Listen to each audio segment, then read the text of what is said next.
अमला जब उस पर होता है ना तो वो डिप्रेशन का शिकार हो जाता है। तो वो रो पड़ा, कैप्टन भी रो पड़ा जब निकल गया ना, तो वो रोया। हमारे जो पायलट थे ऊपर, उसके साथ गले मिल के रोया है वो। और काफ़ी हमने एक बहुत अजीब सीन था और सारे थे। और अब पूरा अमला इतना खुश है कि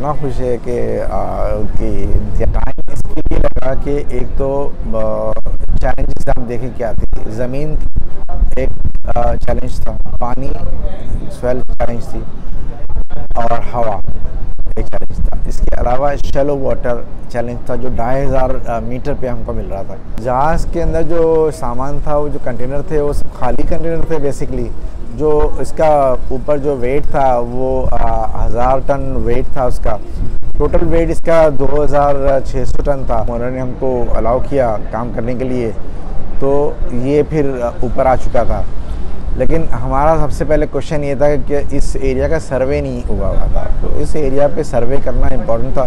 तो हमने 2 दिन का टाइम मांगा कि हमें 2 दिन सर्वे करने दिया, क्योंकि इसका चार्ट मौजूद नहीं है, इसलिए कि इसमें बहुत सारे सैंड ड्यून्स बने हुए। कॉस्ट ओनर ने की है, लेकिन क्योंकि नेशनल इंटरेस्ट का काम था और ये चैलेंज हो गया, तो हमारे इसमें काफ़ी सारे लॉसेस हुए हैं। पाकिस्तान की हिस्ट्री का पहला काम हुआ और पाकिस्तान का कामयाब तरीन काम हुआ।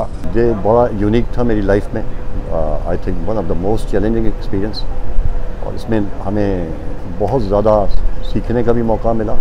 In fact I am missing it, क्योंकि ऑलमोस्ट सुबह से लेके एटलीस्ट मगरिब तक यहाँ रहते थे। But more than that, I am missing the company of my ex-naval colleagues. हैंगटॉन्ग को मिस तो करेंगे, लेकिन उस सेंस में नहीं, उसका निकल जाना ज़्यादा बेहतर था।